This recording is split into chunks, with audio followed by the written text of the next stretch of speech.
Yo guys, what's going on? My name is Ryan and welcome back to a brand new video on Hijomeatman News. Today we're going to do part 2 of the game ideas. I didn't kind of want to do it in parts, but unfortunately the video last time got a little bit too long. So we left off with the press conference and interviews, and you can develop riders within your teams, rivals with your team or riders. So next point on the list that I had is that in career mode you can select your teammates. So basically, when you sign for a team in MotoGP, you end up with 3 bikes. So, say if you sign for Repsol Honda, you end up with Marc Marquez and Danny Pedrosa and yourself. There's 3 bikes, a bit like what you had back in the day with Petty, Stoner, and Dovi. So that was, it's all right, but it's just not realistic. You know, you don't really see 3 bikes in a team anymore. So having, 2 bikes in there, like F1, you select what teammate you want. Having that in the game would be quite cool as well, just to just get rid of one rider and move into the team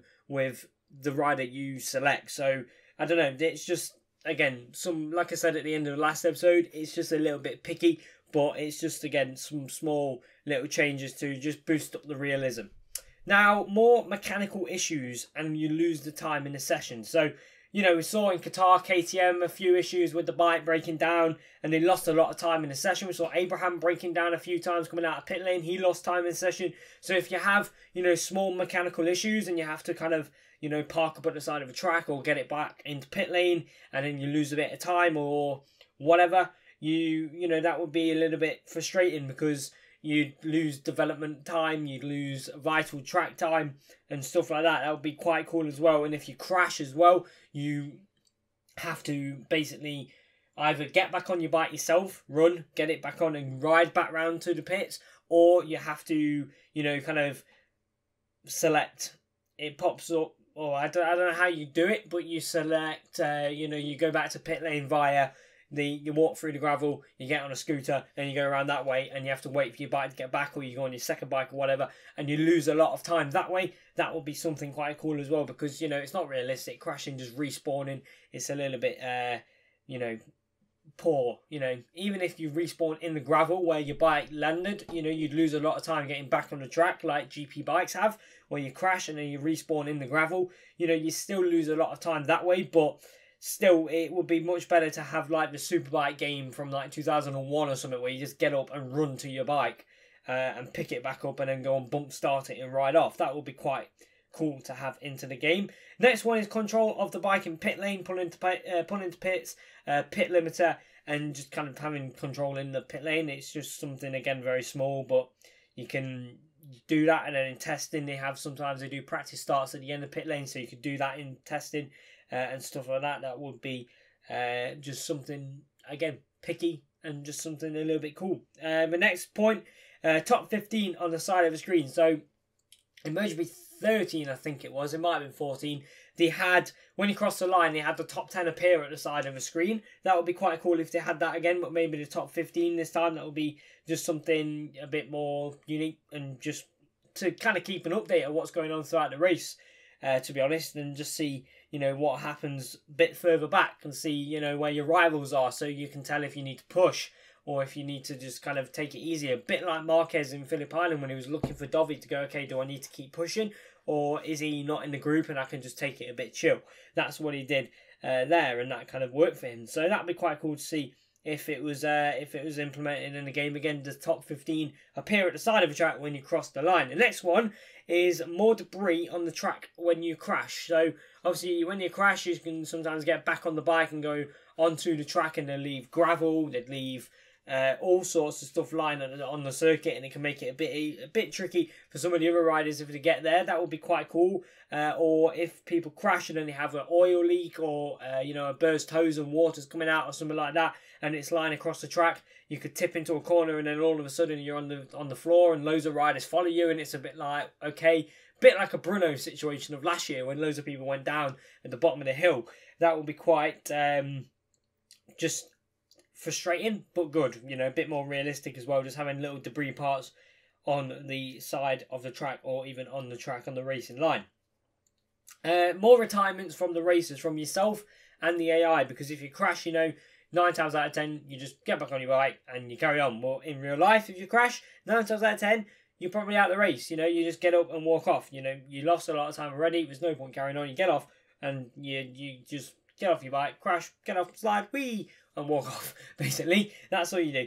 And the AI as well, they crash in their pathetic ways on the MotoGP 17 game, but they don't retire at all, which is quite frustrating because, you know, it'd be quite cool following a rider. He crashes and then he either gets back on or he retires. You don't know until you finish the race. So, you know, you're like, okay, is he back on? Is he pushing through? Is he doing, you know, good lap times? Is he fighting his way back through the field? Has he caught him up? Or has he just retired? Am I pushing for no reason, sort of thing? So that'd be quite cool as well.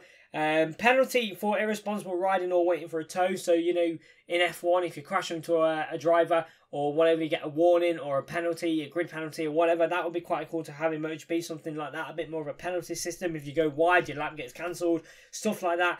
Just small little things in there. The next one, jumping the starts.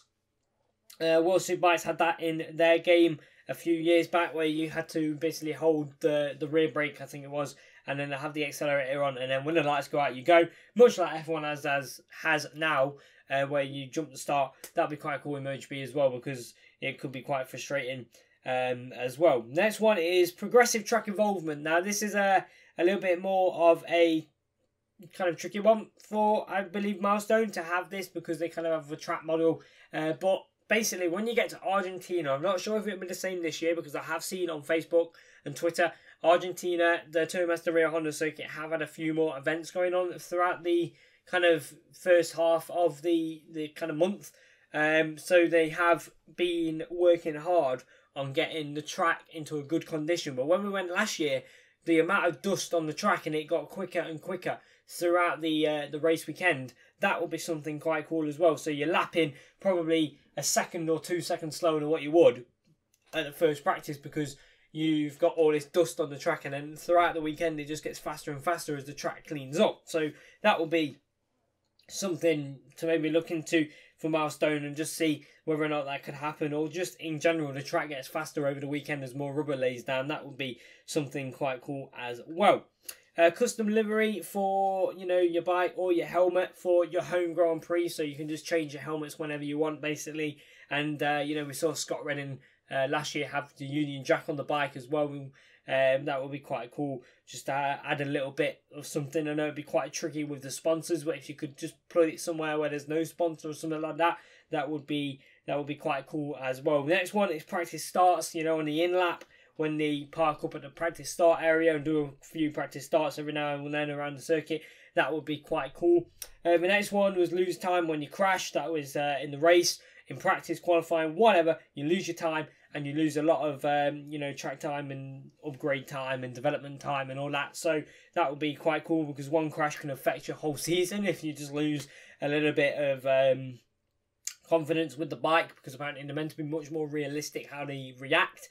So that will be quite cool as well. You lose confidence with your bike if you just tip in, you lose the front, and you either save it or you crash, and it's like, okay, and then it keeps happening, and you lose confidence, and then you lose points to upgrade your bike because you lose track time. That would be quite cool, because one mistake could kind of have a serious knock-on effect throughout the season. Now, my last career mode idea, I believe, is various upgrades affect other parts of the bike. So we saw Yamaha throughout last year, they kind of upgraded a few things and then things went wrong. That would be quite cool. So you upgrade, say, your aero development bike package. So you put, you know, the wings on it, and then it makes the bike kind of more stable at the front, but it reduces your speed, and you have to change, you know, various things to try and bring that top speed back up, because there's much more drag. And then there's, you upgrade your, I don't know, suspension, and it doesn't turn in properly, and it affects your rear of your bike a little bit more, oversteery and stuff like that. So, you know, you can upgrade things, but you have to make sure you do the laps in to know, you know, what it's going to do. So you can say, the team can say, yo, we've got this part, do you want to test it at this test? And you're like, yeah, let's do it. Then you can do laps on it, and then you can either send it back for kind of a remake like F1. If it fails, you pay to go and remake it, sort of thing. You can do that. You can pay your development points to go improve it, or you can just say, no, don't want it, full stop, improve it, or you say, yeah, let's put it on the bike now.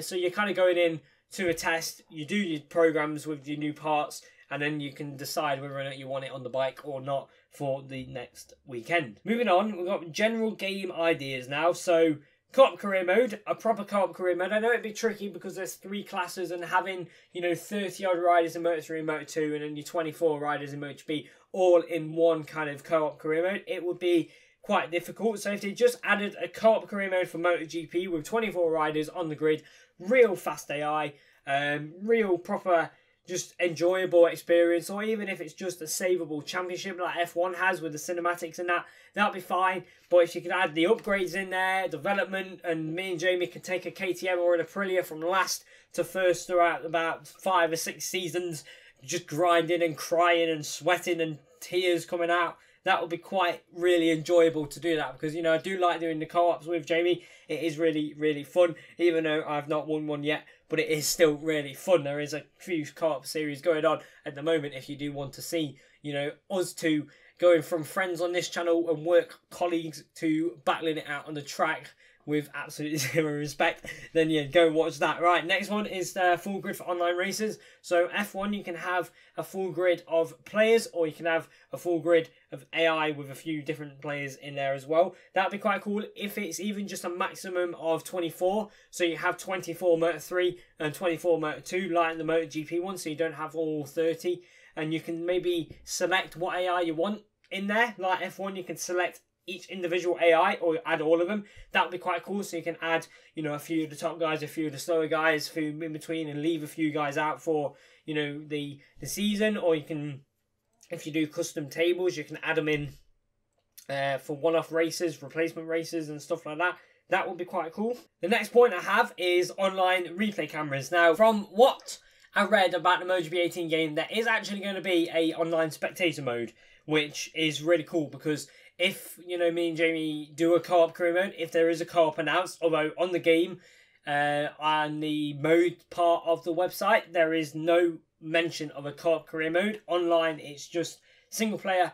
It's just online, it's the single race, not single player, single race, online championship mode, and a MotoGP esports event thing going on. So yeah, that'd be quite cool if you could have a online savable career mode and have somebody, you know, one of our friends, for example, jump into the replay cameras to get various replay cameras from different points in the race. That would be really cool, whether it be AI fighting at the front or me and Jamie are sweating it out at the back of the field on a KTM or something like that. Have just different replay cameras of different action going on throughout the race, so you can make, you know, the videos that we upload on our main channel much more you know, high quality, just getting much more action in the video, so it's just not kind of all focused on ourselves, because that's what I want to try and do for the new co-op that's going up on our channel in F1. I want to just make sure it's not just about me, and it's more about everybody on the grid. That's what I want to make. That's what I've been trying to do a little bit more when the MotoGP career mode, that I kind of did 6 episodes and stopped because it was quite boring. I tried to make sure that it wasn't just focused on me. It wasn't my career mode. It was an actual season focusing on everybody on the grid. So there was a few cameras here, a few cameras there on various different riders. So having that kind of online replay camera system where you can either do what you can do at Rocket League and save them, so you can access them I don't know, some point in the game, or it saves into your capture gallery or something like that, I don't mind. But having an online replay camera, whether it be, you know, for someone to jump in and spectate and record for you, or you can actually just save it and record it yourself, I don't mind. But any one of those would do really, really nicely. Next one is bike physics need to be more realistic. You know, in Moto2 you have them backing it in, and MotoGP you have some backing it in. It would be quite cool if you had those physics, like you're following the AI and then you start backing it in, and then it's like, wee, and you're there trying not to back it in, so you can try and get a bit of a better, you know, entrance and a bit of a better exit, because they'll be coming in sideways, upset the bike in the middle of the corner as it straightens itself out, and then they get on the throttle, you might be able to pick them off at the next corner. That would be quite cool. But bike physics, apparently this year, they have a brand new engine, Unreal Engine 4, that they used for MXGP 3 and the Supercross game, and it apparently has really boosted the physics, like massively boosted the physics. So yeah, that'd be something that we are looking forward to see what the physics are like on this year's game. More realistic crashes need to happen as well, because half the crashes you lean in and there's a curb and it's flat, and then all of a sudden there's a triangle in the curb, and then it goes flat again. So you lean in, you're taking a little bit more inside curve than you should, then all of a sudden you do a backflip, and it's a bit like, oh, okay. Or you're doing, you come off a corner, go up onto the curb, you lean in, and your bike's bouncing around, and then all of a sudden you jump up, tip over in the air, and then land on the side, and then you slide off. It's very rare that happens in MotoGP. Yeah, okay, you have seen a few riders clip the curb, lose the front, but the way it happens in the game, doing like a little bit of a backflip, it just doesn't kind of, it's not realistic. And then the AI as well, when they lean into a corner and there's no kind of front fold, there's no kind of, leading up to a crash, you just tip in and then they just kind of, it's as if they stop in the middle of the corner and they just keep falling over. That's kind of their AI crashes, and it's a bit pathetic really. So having more realistic crashes, following an AI, they lose the front, you see the leg in the air and then the bike spins out. Like real life, if they lose the front and then it kind of grips a little bit and then it spins on the back out and then they spin off, that would be quite cool. Or if they just lose the front in general and slide out, a bit like in the 2017 race where he just touched the back of Marquez and went flying off. That would be quite cool. It would also kind of be a bit of a shock following a rider in the zone. If the AI is really good, you're focusing, you're fighting, and then you just lean into a corner and then all of a sudden some guy just flies off in front of you. It'll be really distracting. It'll be like, whoa, okay. But it'll be also really, really realistic. Now, the next point I have is, I'm going to leave the next point till last because that's a little bit more of a last point. So AI needs to be more aware of you. And when you overtake, they need to sit up, because AI on MotoGP games, for as long as I can remember, they just don't sit up. You go up the inside of you. I mean, I was playing Ride yesterday, Ride 2. I went up the inside of some guy, left him enough room, he cut in and basically hit probably my leg of the bike, and I crashed. And he carried on. And it's just like it's just a little bit like, okay, if you go up the inside of AI, just have them sit in, tip in, see a bike there, they're like, whoa, they sit up, they leave you in a room, then they tip back in again and slot in either behind you, or they just sit up to give you a bit more room and then try and fight around the outside. Something like that. Make sure AI don't ride into you. Make sure the AI and the bodies are solid, because, you can ride through a body on the MotoGP games. It's just not really very realistic at all, and it is quite frustrating when you make a really nice move on the AI, you plan it, you get it perfect, then they just tip into the corner and just T-bone you or crash into you and then you crash. It's really, really frustrating. So if that's something that could maybe be fixed, that would be quite cool. We need more changeable results in MotoGP games. That's another point that I have, because, sometimes you see, like Phillip Island, Estrella Galicia, Jack Miller, he was up there last year doing really, really well on that bike. So, yeah, just having random AI, just having a really good weekend, or having a top rider having a bit of a tough weekend, like Lorenzo, for example. 1 minute he could be at the top, and then he could be floating around 10th, 11th, 12th, then having back up the top and have a really up and down yo-yo. But you need to make sure, if that's going to happen, that the actual player does as well. The bike that they're on sometimes doesn't work, because if it's a little bit like the MXGP games, they have the AI realistic because it comes out a year after. So if the AI go from dominating the first 2 races at one round, the next 2 races at the next round are like 8th, 9th, and then it's like 7th, 8th, then it's 1, 2. Whereas the actual player is always constantly inside the top 4 or top 5 or winning races. You win the championship no problem because you're consistent, whereas the AI aren't. So that will be something that you have to kind of watch out for, because if they have changeable results up and down, riders crashing, riders have a bad weekend, you need to make sure the player has a bad weekend as well, because otherwise, you're kind of going to get this little bit of a consistency thing, and you will basically quite easily win a championship sort of thing. So yeah, we have to make sure that have the bike kind of reacting a little bit differently at hotter tracks, colder tracks. Like Danny Pedrosa struggles to get the heat in the tyre. So if you select your rider to be really tall, no problem with the front tyre, but a little bit more maybe aggressive with the tyres, a bit more heavier, using more tyres. Or if you select a smaller guy, he's much better out of the corners, much faster than straight, but can't get the front tyre in the optimised window for the temperature in cooler tracks. So yeah, that's something that we'll be looking out for throughout this year. The next point is a celebration lap. Just, I don't know, even if it's just half a lap like one of the older games where you can go around, press all the little buttons on the D-pad to do various, waves or fist pumps, or stand up and, I don't know, whatever, do a wheelie with one leg, you do the can-can thing. I don't mind. Something like that. It'd be just I don't know, a bit more fun. Just ride around, waving at everybody, you know, handshaking the riders if you can do it online, going around and putting your finger up at Jamie after some Bance overtake or something like that. Yeah, it'd just be quite cool and a bit more, you know, immersive as well. Right, we're going to power through these next ones. Harder to ride in the wet. You go in F1 and it's really tricky to drive in the wet. You know, one little tiny mistake, one little lack of focus, and you can go into a wall, you can lock up, slide into a wall, or you can spit out or something like that. So having that in MotoGP, where you have to be right on the limit and right on the edge and fully focused to make sure you don't lock up the front or high side or something like that, that would be really, really cool as well, because it would make the races much more intense, because you're there scrapping with AI, but you're also like, I can't crash, I need to stay focused, this is really tricky. That'll be quite cool as well. Next one is more pit lane activity. You look at F1, you know, they have you guys on the pit wall, they have the guys analysing the data, they're moving about, touching screens, flicking through paperwork. To the right and to the left of the little boxes, you have the guys with the pit boards. They're putting the you know, the correct numbers on the pit board that need to be on, and then they stick the pit board out, and you drive past and you have a pit board hanging out for you. There's just a lot more pit lane activity, and then you look at MotoGP, there's like 3 people per like 4 garages.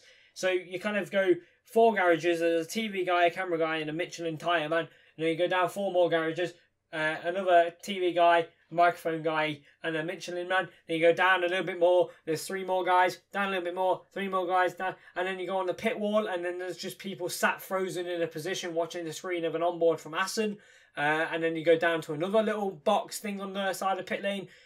Again, they're sat frozen, and it's just a little bit dead in pit lane. But now with this Unreal Engine, it's going to be 60 FPS again, like MotoGP 17 was, and it's going to be nice and smooth, and we should hopefully have a lot more activity, because the engine itself can hold a bit better and have more kind of things going on and keep the frame rate kind of, you know, at a constant level. Now, replay cameras, in my opinion, need to be better looking, because on the MotoGP 17 game, sometimes it can look realistic, you know, and sometimes it don't. Sometimes you can tell that it's a video game sort of thing. Had to kind of think what words I could use there. But if the replay cameras can look really realistic, and have, you know, not looking like the bikes are floating around and like they're actually on the track, and you have like wobbles and stuff like that, then it would, again, for me and Jamie as a video content creator, it will be much more better to use replay cameras for, like I said earlier, myself, the AI, having fights or whatever and stuff like that. That will be quite cool as well. Asymmetric tyres are part of the 2018 season, as always, at tracks like Sachsenring, where they have a lot of, I think it's right-hand corners and not very much left-hand corners at Sachsenring. No, it's the other way around. A lot of lefts, not very rights. So you have your right, and then it's left, and right, and then it's left, left, left, left, left, right at the waterfall, and that's where you get a lot of riders crashing at the waterfall. So yeah, if you have an asymmetric tyre, then that would kind of, you know, improve the realism of the game, because you have this tyre and it's a lot more softer on the right side, harder on the left, stuff like that. So yeah, that'd be quite cool. Free choice of tyres in all conditions and all sessions. So in F1, you can use a tyre in practice, then you can kind of use it again in the first run of qualifying, or then you can use it, basically you can use whatever tyre whenever you want. Obviously the 2 worn tyres have to go back to Pirelli in F1, so you probably have to do the same in MotoGP, I would have thought, so they can analyse it all and make sure that the tyres that Michelin are putting out are of a good quality. But if you can have free choice of tyres in all conditions, so you can go out on a wet track on dry tyres, or dry track on wet tyres, you can go out on a worn tyre, I don't know, it's just stuff like that basically. If you're struggling with, say if in a race, you know, you go to Argentina, we'll just use that because it's the next race of the season, and you have a really good start of the race, but then when the tyre drops off you struggle, then you can go, okay, at Austin we're going to focus on a bit more used tyres. So you can go out, do a run, get a used tyre, stick that used tyre in again for practice 2, go out and do a run on a used tyre, and then just keep using up the used tyres to get a bit more feel on a used tyre and get used to the, you know, the bike sliding around. That would be quite cool as well. Next one is a little bit more tricky.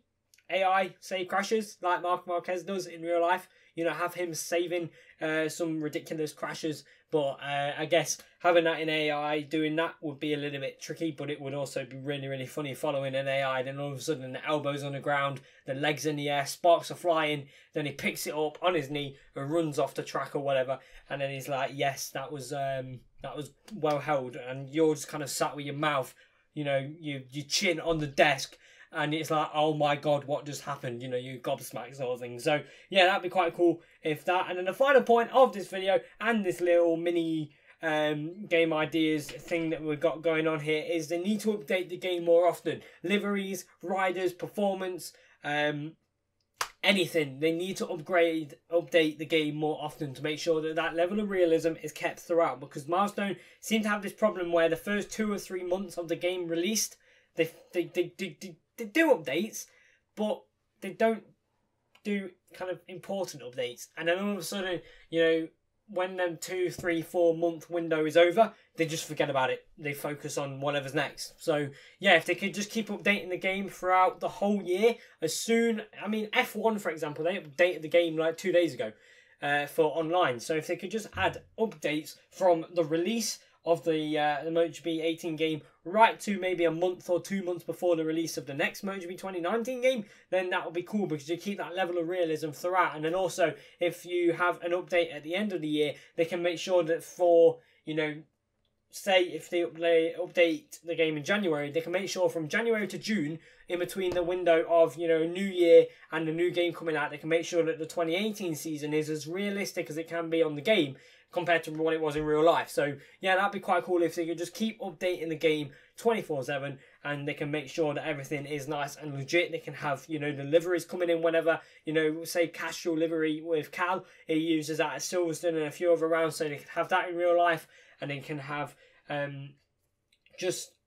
I don't know, really. Just update the game as often as they can, just to make sure it's more realistic. So there we go. That is it for the game ideas. I didn't want it to be, you know, this long, but I didn't really see a point of starting a third video for 4 points. So I thought I'd just add them at the end of this one. So there we go. That is it for today. If you are excited for the MotoGP 18 game, let us know down in the comments below. Let us know what console you will be using, because with this online replay camera system, I would like to try and get a HMSP News kind of PS4 league going on that we upload onto the channel, and you can get involved in that and do a big online championship. But of course, we need enough players to do that, and we have to wait and see what the game's going to be like, because if it's only going to be 12, then we might have to just do 12 for 1, 12 for 2, and 12 for, you know, 3. And we don't know if we're going to do, you know, Moto 2, well, Moto 3, Moto 2, MotoGP, because I wanted to do it last year. We set up all the forms and everything, but then the game just wasn't, I don't know, we just never got around to it because we didn't feel the game was good enough. So this year, I'm going to sit down with Jamie, try and organise this league. And if some of you guys wanted to get involved, then make sure you hit the like button and you hit subscribe and you leave a comment down below saying, you know, you get the game, and let us know what console, because it will be PS4 that we'll be doing it on. So, yeah, there we go. That's it for today. Like I said, if you enjoyed the video, hit subscribe, hit like button. Make sure you check out the link down in the description, because you can get your questions in for the next Let's Talk on MotoGP. That'll be round 2 of the season at Argentina. So get your comments in for the Let's Talk. Get your questions in and we will answer them in the end of the video. So there we go. That's it. Hope you enjoyed, and goodbye.